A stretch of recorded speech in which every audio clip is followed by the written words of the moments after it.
Alright, Tim, so I'm going to keep this brief. I'm not feeling very good. You'll hear my voice crack a couple times in here. It looks like your UVs are doing pretty well. Looks like you pack them really nicely, like I was talking about.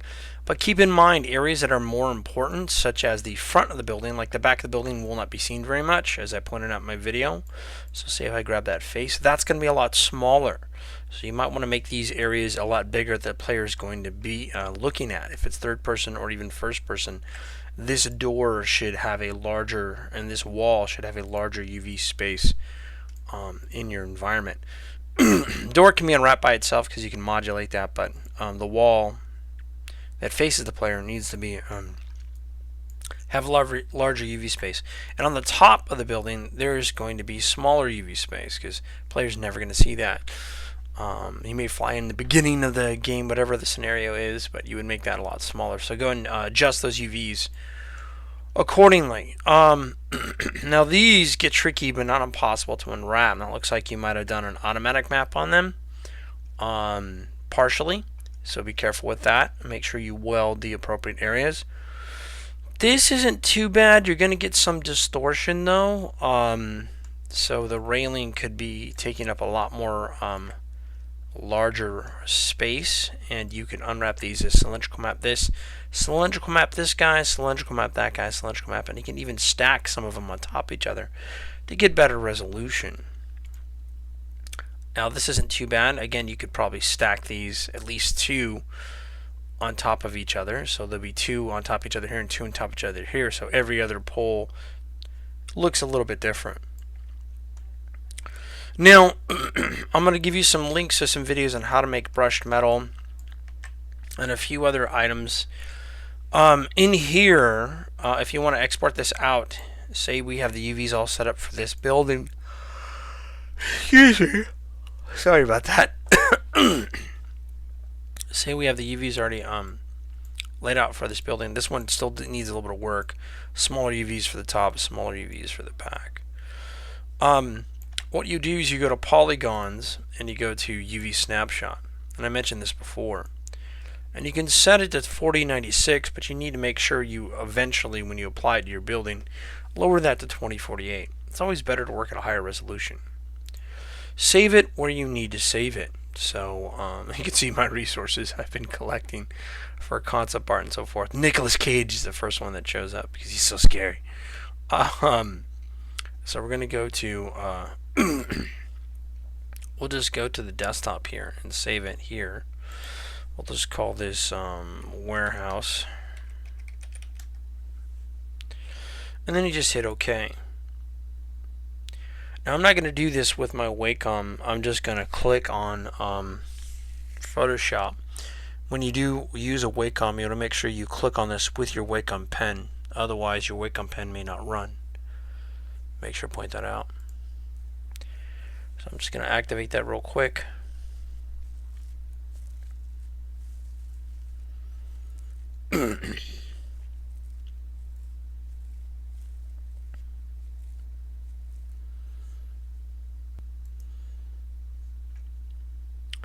Alright, so with this active,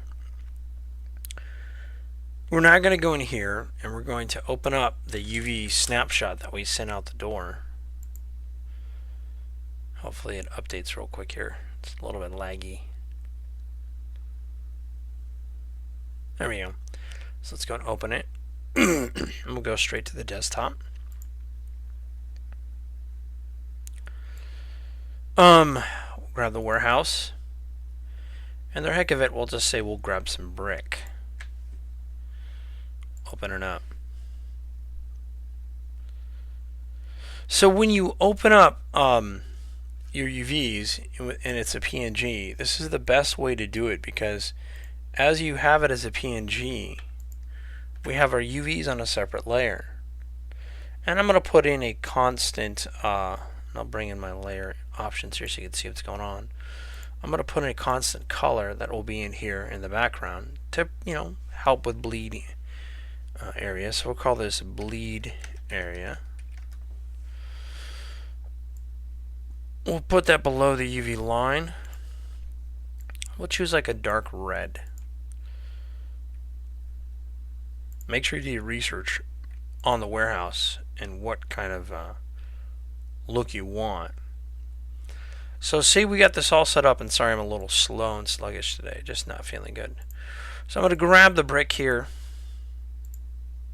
copy, and then I'm going to paste the brick in here. And I grab this brick at CG Textures, but don't just grab textures from the internet. Make sure they're not copywritten, and also make sure you make them fit your scene. Now we have to figure out how in 3D space our brick is oriented. Our brick could be oriented in a different direction. I'm just going to assume we have it standing up for now for time purposes. And I'm going to move him into place. I'm going to edit free transform. Now with the free transform, this allows me to go in here. I'm going to hit the shift key and shrink this down to what I want for my scene. Now I grabbed a tileable brick, and that tileable brick I can go in here and edit, duplicate the layer, and I can move that other section of the brick down and have them so that they tile and they fit within that area.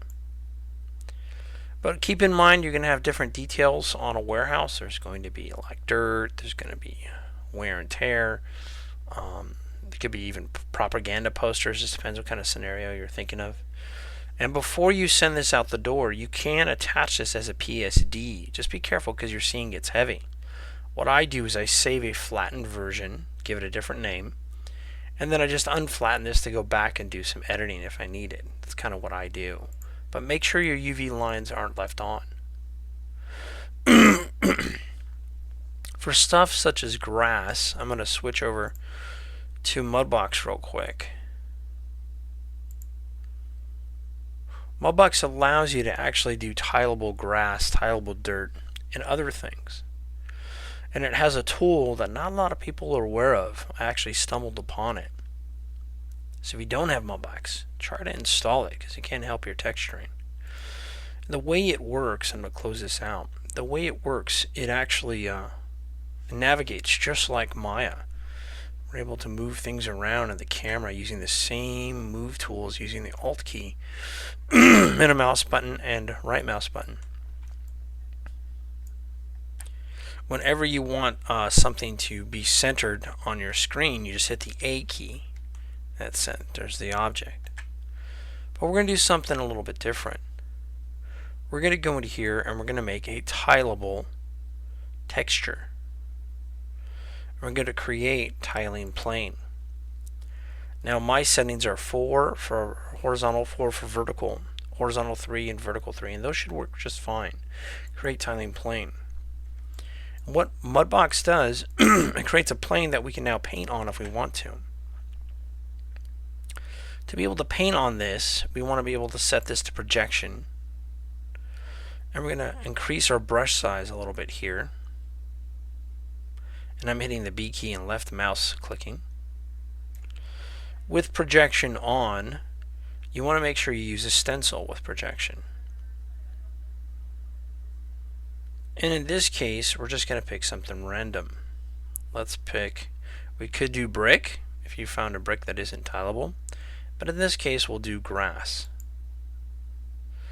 Now when we paint this grass, and we need to scale it down, I'm going to hit the S key and right scale that down.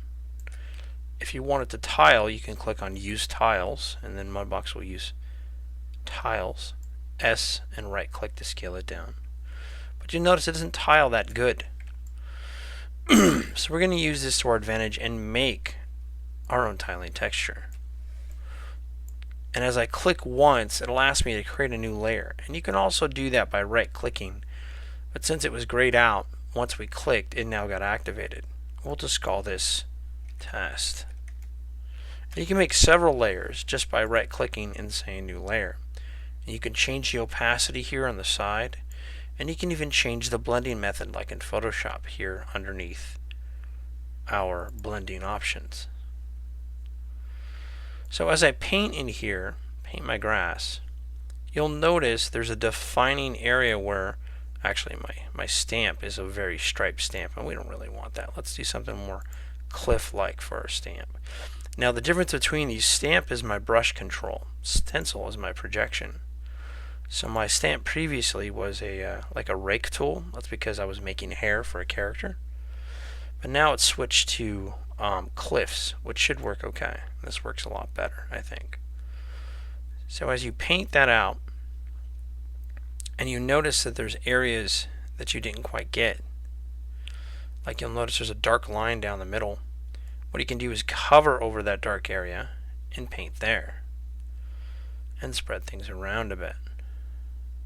You can even shift and move, hitting the S key and the middle mouse button, and move the grass to a different area so that you don't have that continual line that shows up. You can make your own unique tiling grass. Pretty cool.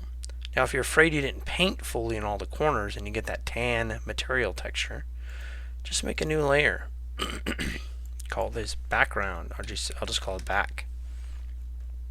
I'm going to grab him, and just like Photoshop, I can left mouse pull him down, switch to my regular paintbrush, and hit the Q key to turn off that projection, and choose a color which is similar to the color we're using. That green works. So we'll do say done, and I'm going to now, with that selected, flood paint layer, and that makes sure that I didn't mess anything up. If I turn off my grass, that I got all the green in there that needs to be there. And once you're done, you can right click and merge visible, especially if you have a background layer. And once you do merge visible, just right click and say export selected, and they can now use it on your unwrapped object. Alright, that's it with this one. I'll post a few other demos which talk about metal, brushed metal, and a few other things. Sorry that I don't sound my funny self usually. Just trying to beat this cold.